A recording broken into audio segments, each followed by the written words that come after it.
চাইছেন সেই মাছ পচে গেছে, যত ঢাকতে চাইছেন তত দুর্গন্ধ প্রতিদিন বেরোচ্ছে।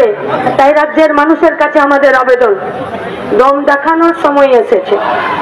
1 মাস, 1 দিন, 1 ঘন্টা, 1 বছর আমরা জানি না, কিন্তু আমরা এটা জানি যে একটি নির্দিষ্ট ঘটনাকে কেন্দ্র করে আজকে গোটা রাজ্যের অসংখ্য মেয়েদের, অসংখ্য মায়েদের তাদের বুক চাপা আর্তনাদ, তাদের দুঃখ, তাদের কষ্ট আজকে সুনামি का तरह पूरा पश्चिम बंगाल के रास्ते पर उतर के आए हैं। তাই আপনাদের কাছে আমাদের আবেদন, দম ধরে রাখুন, হতাশার কোনো জায়গা নেই। 9 ফুটের ব্যারিকেড থাকতে পারে, কিন্তু এদের সামনে আজকে যারা উপস্থিত হয়েছেন, আজকে 14 জন जवान कॉमरेड अंदर है, जिन लोगों के लिए लाल बाजार के अंदर का पुलिस भी वहाँ पर मौजूद है। हम लोग अपना साथी को लेकर ही यहाँ से दम छोड़ेंगे, रास्ता छोड़ेंगे।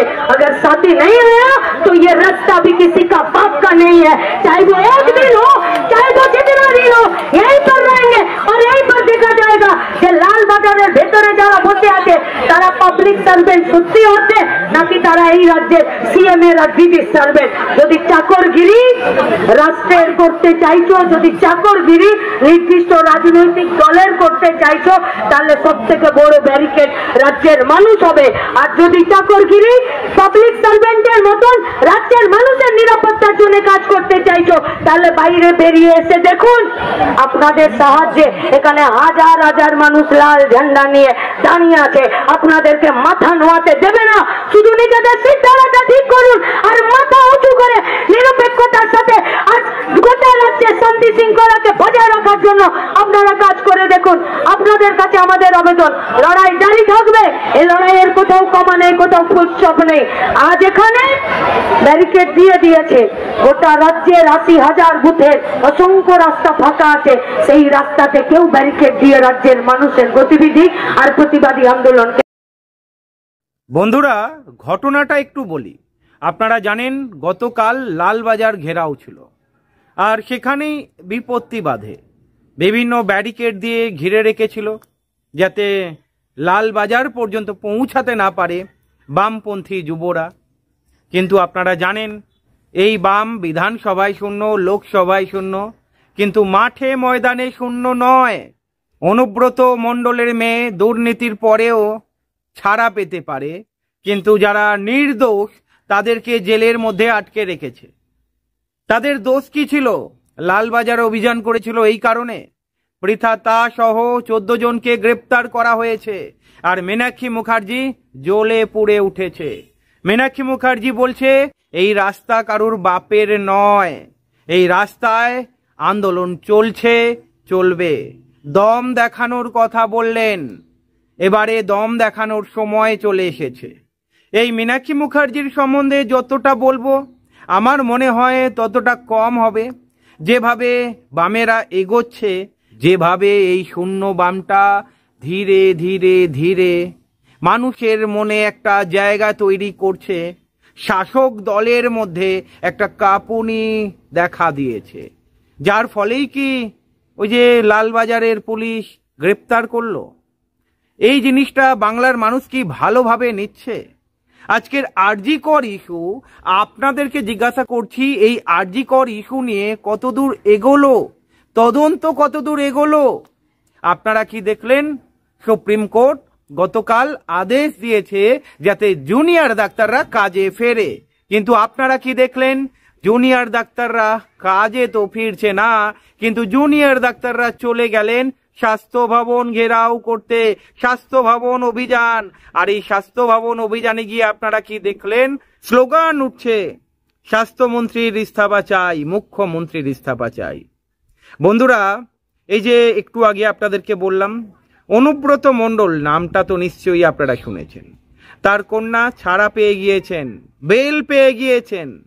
দারুণ দারুণ খবর, কি বলেন? আর অন্যদিকে আমরা কিন্তু গতকালও একটা স্লোগান শুনেছি, সেটিং ফেটিং, এসব তথ্য নিয়ে একটা স্লোগান আপনারাও নিশ্চয়ই শুনেছেন। এই সেটিং এ বাংলার মানুষ বলছে না, এই সেটিং করে বাংলার মানুষকে আর আটকে রাখা যাবে না, জুনিয়র ডাক্তারদের আর আটকে রাখা যাবে না। যেভাবে আন্দোলনের তেজ বাড়ছে, আর অন্যদিকে মীনাক্ষী মুখার্জির তেজশ্রী মনোভাব, শাসক দল এমনিতেও কোণঠাসা।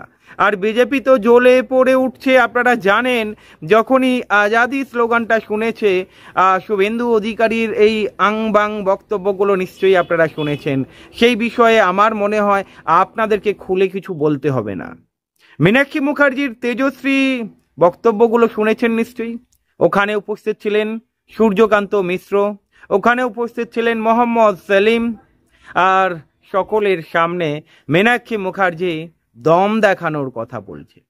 আর এই দম দেখানোর কথা কেন বলেছেন নিশ্চয়ই আপনারা বুঝতে পাচ্ছেন।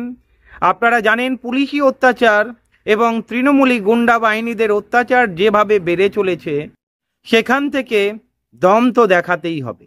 আর বামপন্থী যুবরা, ছাত্ররা যেভাবে আন্দোলন সংগঠিত করছে, জেলায় জেলায় প্রতিটা বুথে বুথে শাসক দলের বুকে কাঁপুনি ধরে গিয়েছে। আর জুনিয়র ডাক্তাররা তো ইস্তফা দিচ্ছে না। এরপরে দেখার বিষয় মুখ্যমন্ত্রী আবার কি বক্তব্য রাখেন। মুখ্যমন্ত্রী আপনারা জানেন কি বলেছেন গতকাল, ভুলে যাবেন না। 1 মাস 1 দিন হয়ে এবারে উৎসবে ফিরুন। আচ্ছা, প্রশ্ন আপনাদের কাছে রাখছি, এটা কি উৎসব করার সময়? তিলোত্তমার বিচার এখনো পর্যন্ত অধরা। কে বা কারা? শুধু সঞ্জয় রায়কে গ্রেপ্তার করলেই হবে না, বামেরা আসল দোষীদের সামনে দেখতে চায়।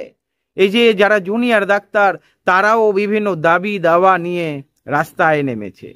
জুনিয়র ডাক্তাররা তো ইস্তফা দিচ্ছেন না, এবং জুনিয়র ডাক্তাররা বলেছেন পশ্চিমবঙ্গে 249টা সরকারি হাসপাতাল রয়েছে।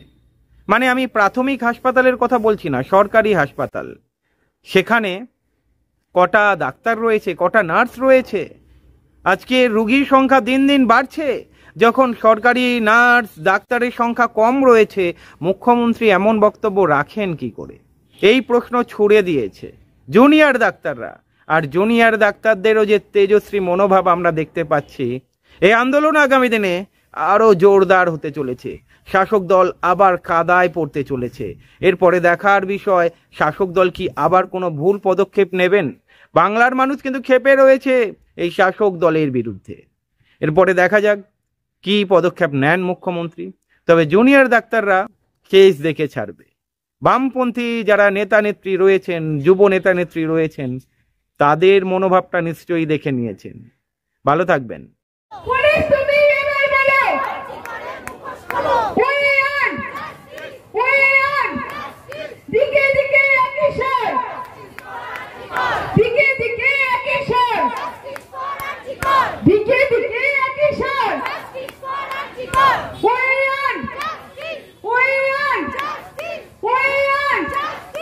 আমাদের নাটকটা কিছুক্ষণের মধ্যে শুরু হচ্ছে।